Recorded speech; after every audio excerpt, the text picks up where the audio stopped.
Well, good afternoon. We're here in Plant City. I'm joined with Kevin Guthrie, General John Haas, Florida Attorney General, and former Strawberry Festival Queen Ashley Moody. Hillsborough County Sheriff Chad Chronister is doing a great job. Representatives Alvarez and Gonzalez Pittman, County Commissioner Miller, and also the Plant City Mayor Nathan Kilton. And I want to thank everybody for what they're doing. We obviously prepared for this storm for a long time, tracked it. I think the number one thing people were saying as the storm was forming and then bearing down on the west coast of Florida was storm surge, storm surge, storm surge. And while we did see some significant, I was down in Charlotte County, there was definitely surge. Tampa Bay did not get the surge that everyone feared, but what you ended up seeing is just massive on the north side of the storm, huge amounts of water. You did have wind, of course, and so that created inland situations where you've had a lot of flooding, and water continued to rise even after the storm left. When we were flying in today, coming in, some of these places in Hillsborough County, you saw really, really significant examples of the flooding. So it's a real serious thing when you get 10, 15 inches with one storm coming through. So we are here today. This is one of our fuel distribution sites. We always say, leading up to the storm, prepare, have fuel, have all this. Assume you're going to lose power. Assume this will happen for, we say 5 days, even though we work to get things moving a lot before then. But the fuel is an issue when you have power out at gas stations. You can't pump fuel.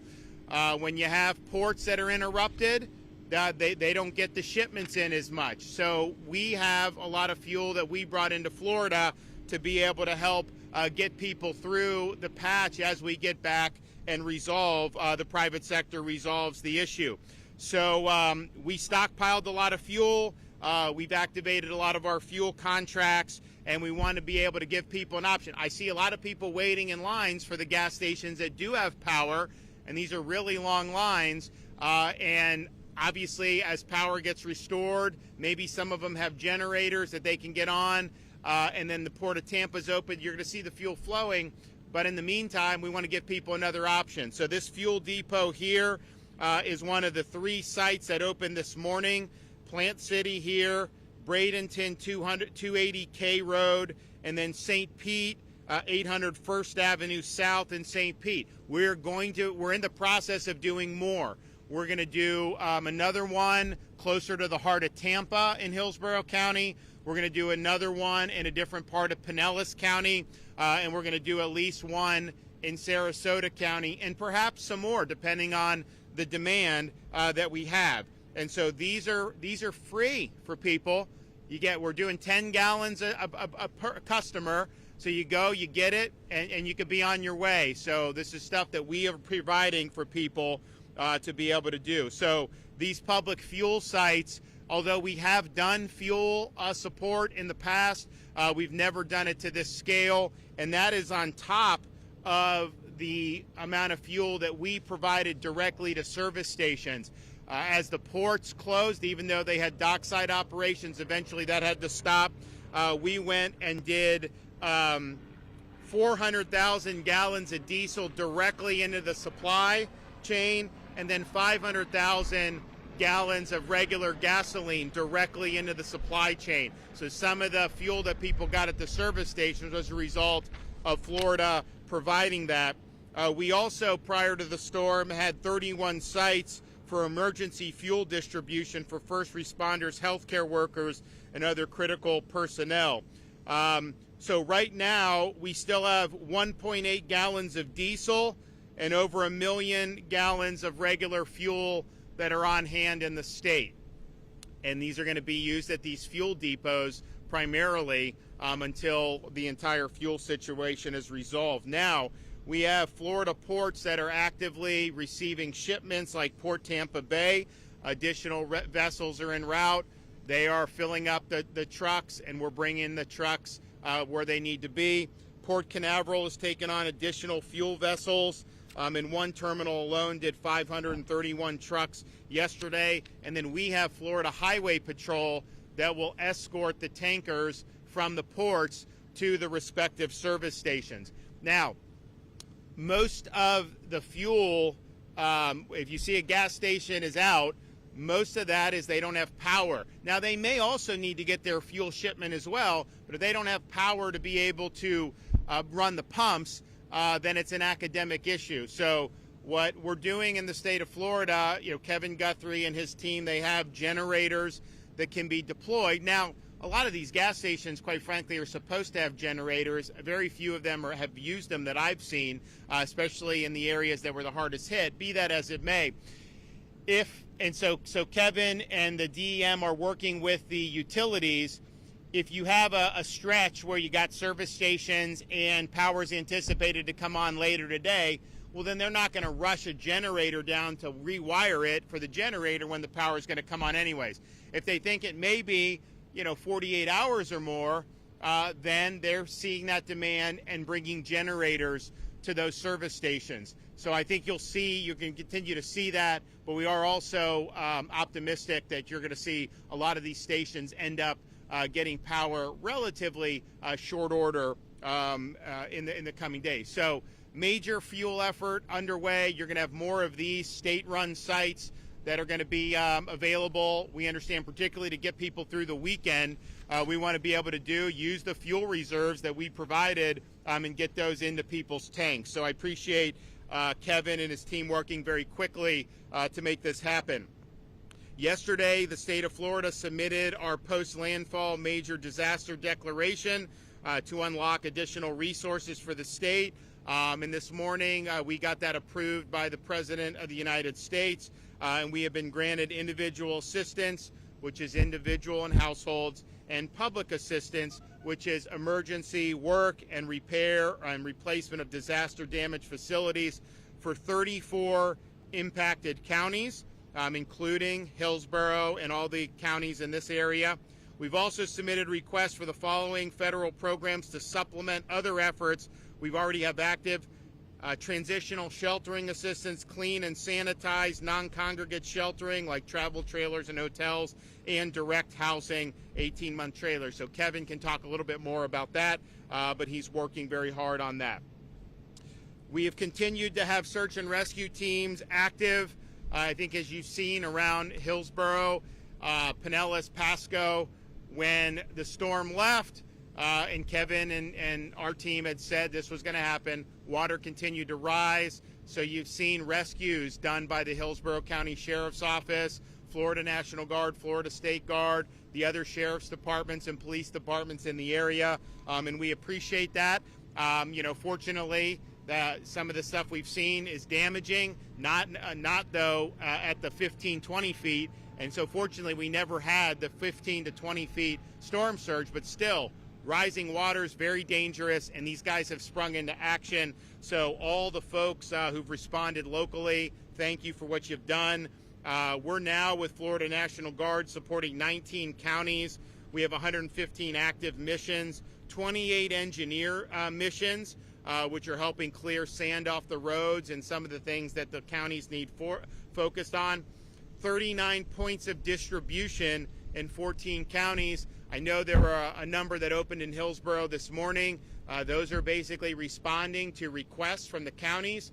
So, for example, some counties like Pinellas have opened their own pods. I think they have some municipal pods, and some county, they've asked us to do 3 mobile pods to supplement. That's fine.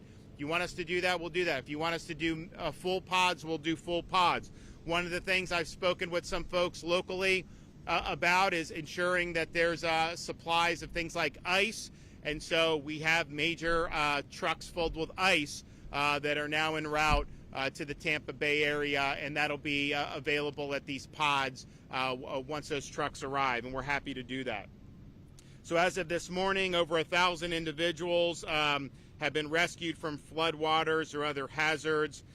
We still have massive amounts of resources available, and we were able to successfully help over 400 healthcare facilities evacuate prior to the storm. And we're proud of how well those facilities have responded and done very well. So as of 9 o'clock this morning, 2.4 million accounts have been restored with power. 2.4 million accounts restored since the storm hit on Wednesday night. And if you think about it, yesterday, Friday, was really the first full day of restoration efforts because the storm didn't fully leave the state until the afternoon on Thursday. And so I know people were working very hard on Thursday and they got in very quickly, but Friday was like the first full day. So 2.4 million restored, 1.6 million currently remaining without, 440,000 FPL, 620,000 Duke, 418,000 Tico, co-ops 94,000, munis 38,000. Co-ops have done very, very quick. You think like you have FPL, these are major companies, right? You kind of see how they can do it. The co-ops traditionally have not been able to do that. They are really, really doing well on the co-op side. So good job on that. So as of 9 a.m. this morning, Hillsborough was 56% out, Manatee 42, Pinellas 67, Sarasota 30, Volusia 26. State of Florida has responded to local requests from Hillsborough with the following resources: 15 truckloads of shelf-stable meals, 10 truckloads of water, 4 truckloads of tarp, 5 truckloads of ice, sleeping trailers for 200, water pumps, 6 vacuum trucks for stormwater removal, and 14 additional high water rescue vehicles. Cut and toss began at first light by Florida Department of Transportation. They've now cleared 12,000 miles of roadway. They are now focusing on debris pickup on State Road and are doing that very rapidly. They've done 150 bridge inspectors for a total of 2,400 bridges that have been inspected. We're getting close to over 90% of all traffic signals that are back optional without the need for a generator.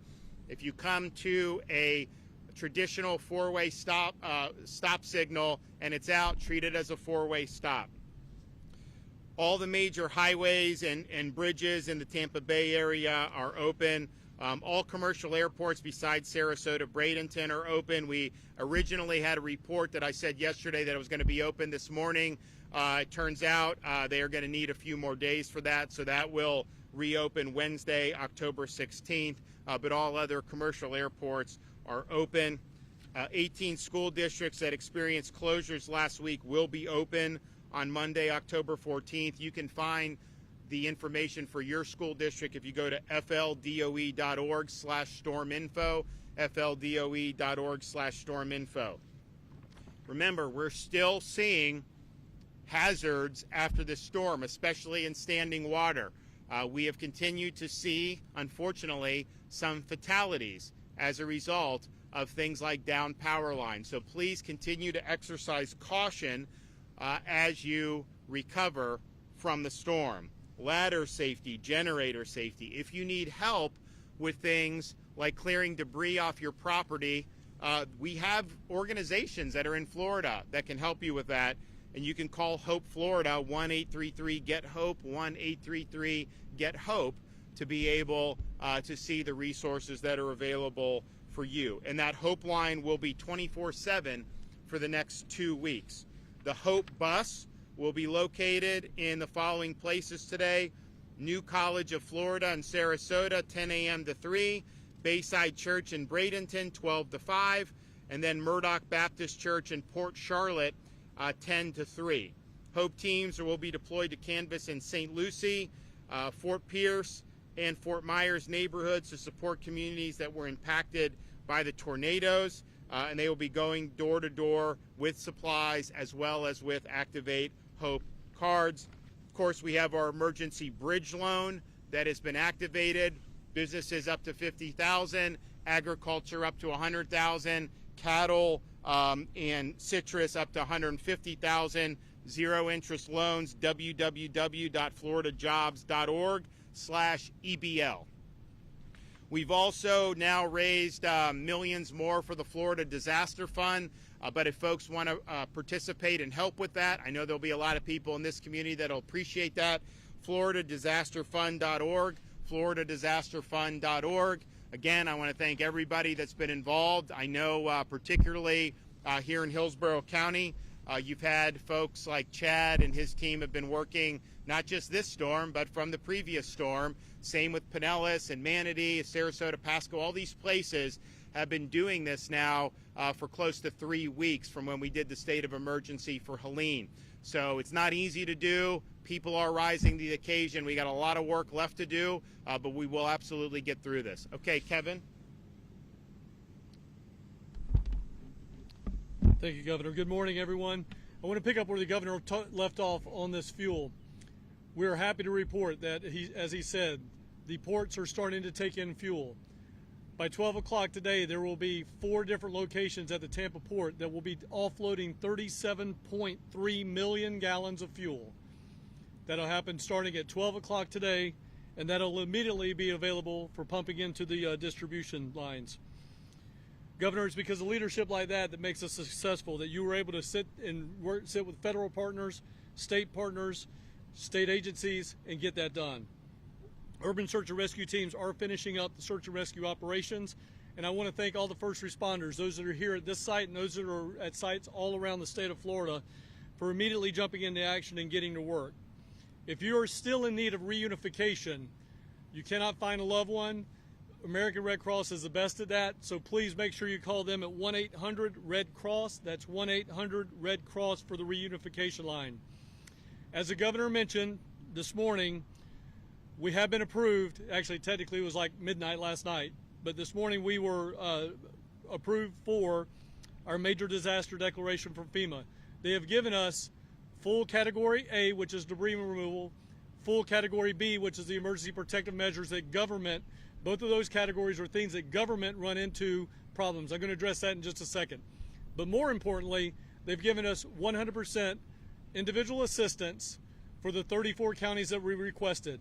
So that means now that all 34 counties have been approved for individual assistance. You can go to disasterassistance.gov, that's disasterassistance.gov, and start registering today.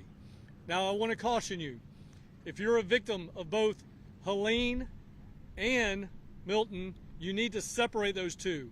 Talk about Milton in Milton's case, talk about Helene in Helene's case. If you cross them over, that's going to lead to additional bureaucratic, what we call requests for information. So keep them specific. Talk Helene damage, talk Milton damage. With this, we have formally requested this morning at 8 o'clock 4 specific programs to be turned on by FEMA. They are awaiting these letters, and they are already working these letters. The first one is transitional sheltering assistance. The second one is called clean and sanitize. The third one, non-congregate sheltering. And then the last is direct temporary housing. So transitional sheltering assistance, this will provide up to 6 months of direct lodging for displaced survivors. TSA, the FEMA program, will announce more of that later today after it has been announced that once they approve that. That is a federally run program. You will go to a federal location to get into that program. And when I say federal location, I'm talking about a federal website, federal phone number. The next one is clean and sanitize assistance. This provides a one-time payment of up to $300 for homeowners and renters to make their domiciles, their homes, clean and sanitize them so they can get back into their home. Next one is non-congregate sheltering. Non-congregate sheltering is the state-provided travel trailers and non-congregate sheltering hotel. We have been approved as a Category B measure to turn those things on.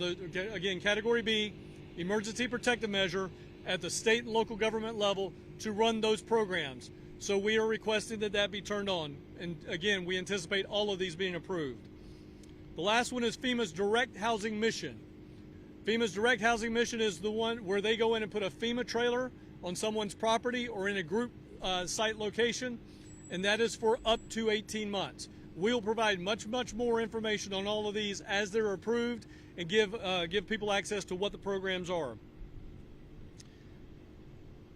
One of the things that I mentioned at the top of this in reference to what we asked for, FEMA has approved 100% of Category A and B measures for 90 days. So I'm going to talk for just a second to local city, special district, county governments. What does this mean in layman's terms? Every day is a pickup day, 24/7. We got 90 days at 100%. Also, that means you can do expedited project worksheets, which means FEMA will take your estimates of what you have on the ground and they will give you 50% of that cost up front so you can start paying bills. The state of Florida does this all the time. This is nothing new. It's been around. We do it. We were approved for Category B of protective measures for Hurricane Milton, and within 4 hours, the federal government approved over $200 million for the state of Florida to start paying their bills. This is one of those times they're going to say city, local government, special districts, be like the state, ask for the expedited project worksheet, get the money in hand. They did it in 4 hours. All right, so please, please file your expedited project worksheets. If you do not know how to do that, contact the state of Florida through the County Emergency Management Facility, and we will come and help you write those expedited project worksheets. As you continue to take your own recovery back to homeowners, actions at home, remember to wear appropriate safety gear. Make sure that you're not getting involved in any type of hazardous situation. There may be down power lines in your area. Please stay away from them. If you do come across those down power lines, call your local authorities and report them. If you did receive damage to your home, make sure you're taking pictures inside and out. Make sure that there's a frame of reference like a doorknob or electrical socket outlet so that we can see exactly how high the water came up in your homes. If you need assistance with cleanup, we are proud to say that we are partnering once again with Crisis Cleanup. Crisis Cleanup is available to come help you at your home at 844-965-1386. That's 844-965-1386. Do not get caught off guard by scammers. If somebody comes to your house and says, give me cash, I'll help you out, send them packing. We will send you volunteer organizations for free, $0. As I often like to say, if it's free, it's for me, all right? You want the free help, not the paid help. Be sure to verify contractor licenses by visiting myfloridalicense.com, myfloridalicense.com, and then report any unlicensed activity at 866-532-1440. We have nearly 20 points of distribution open in this impacted area alone. These sites have shelf-stable food, water, and other items like tarps that you may need. You can find up-to-date locations visiting our website at floridadisaster.org/updates. Our state assistance information line is still taking calls 24/7, and that number is 1-800-342-3557. Now, I know I've given out a whole lot of numbers today, a whole lot of information. The best place to go online is floridadisaster.org/updates. I encourage all of our news media outlets to link their sites to our site. And then you can also get the most up-to-date, up-to-the-minute information if you follow us at FLSERT, that's at Florida CERT, on X and Instagram, and at FDEM on Facebook for real-time updates. Again, Governor DeSantis, thank you so much. It makes it very easy for us to do our job when you're at the helm. Okay, so we will be announcing additional fuel depots for folks in the affected areas. As I said, we're definitely going to do one in Tampa, do another one in Pinellas, and then likely Sarasota, and then maybe another one in that area as well, in addition to the Sarasota Manatee ones that we're going to bring on. So, and the Manatee one's open now. So, and then the power restoration, I mean, you know, I know it when no one ever wants to have any interruption, but these linemen have been working. They were staged, and to have 2.4 million done within basically, I mean, storm left the state Thursday afternoon, and so here we are less than 48 hours from that, and to do 2.4 million. These guys are working really hard. Not always an easy thing. I think a lot of this stuff they got a good handle on. There may be some that has more damage. We'll see. But everyone's been working really hard. Okay? Anybody? And just getting the rest of the power back on for everyone else right now.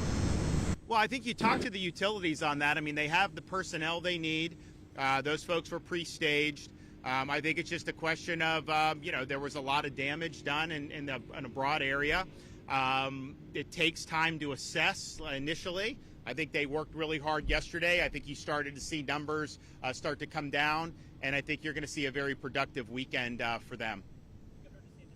Just through how many trucks are actually at each site, and can you assure the people who are in these lines that they will have access to fuel here? Right. So I think it's dependent on what the demand is, right? You want to give those numbers? So in reference to the question, how we set these sites up are based on demand, based on what we see in the market area as far as fuel stations down. So what you see behind us here, we've got over 200,000 gallons of fuel just for this site alone, and I've got more rolling on the way. We just passed the 7-Eleven on the way. They had just run out of gas. I picked up the phone. Our State Emergency Response Chief, Ian Gudicelli, has already got fuel running to that station because we want to get that station back up and running. It certainly helps. It's much more pumps there. So it's I would say a parallel effort between getting power back on the stations that are going to be without power for more than 48 hours. That's the generator program, along with stations that are out of fuel, getting fuel into those stations because they could dispense much faster than we can here. And then where we have both a power problem and a fuel problem, setting up temporary sites like this until we can get stabilization back in the market. Point, come to one of these sites or go to a gas station? I would say right now, if you've got the financial means and you've got a gas station that's open next to you, that's always going to be your best option.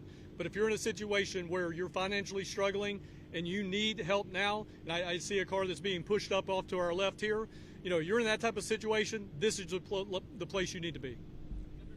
Can you also touch on perhaps your conversations with President Biden? What have they been? Has he said anything about coming to Florida to tour the damage? He didn't say anything to me about it, but he basically said, you guys are doing a great job. We're here for you. If you need something, ask. And so we sent a big request, and we got approved for what we wanted. They've also been, I think, admirably flexible about, we don't want bureaucracy to stand in the way of helping people. In Florida, we do things different. I mean, how the federal government normally operates and how we operate is just miles apart. And, sometimes FEMA does things and people get frustrated, and that's understandable. But sometimes it's like, you have all the bureaucracy. So it's just like, okay, let's try to clear that. So Kevin's really been working, I think, productively with the administrator of FEMA to say, let's get this stuff going. Let's make sure we're helping people, and let's not get mired in a lot of the bureaucracy. And so I think the administration's been receptive to that, and that ultimately is going to be the way that you do. Like when we did this debris thing to help the Pinellas beaches, we didn't worry about the reimbursement of FEMA. Now, we did talk with FEMA parallel to us doing it and saying this should qualify, and they have said that they're gonna qualify us for it.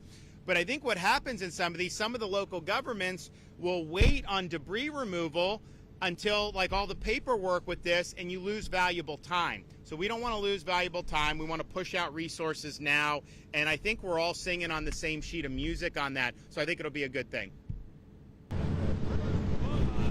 Former President Trump or Vice President Kamala Harris? Former President Trump, he's somebody that I'm in regular contact with, just, given his campaign and me being a supporter. And he's has helped with, I think, some of the linemen. I think they housed a couple hundred, and he sends his well wishes. But we've got a lot more ahead of us. The fuel situation, this is good to have this here. There's going to be more. I know we've got one in St. Pete, Manatee. You're going to see Sarasota, additional in Tampa, probably another one in Pinellas. But as we're doing that, you're also going to continue to see more stations get power back. And when we have a station that has power, as Kevin said, that runs out, we're getting fuel back there, sometimes escorting with FHP, the fuel coming from the ports. But if we have some fuel on hand that we can dump into a station, we're willing to do that. We just want people to be able to get what they need, and so we're being very nimble about how we approach this. So, okay, well, you'll hear more from us on additional fuel sites. I know we have a lot of pods open, and if there's a demand for more, then we'll go ahead and get more open as well. Thanks.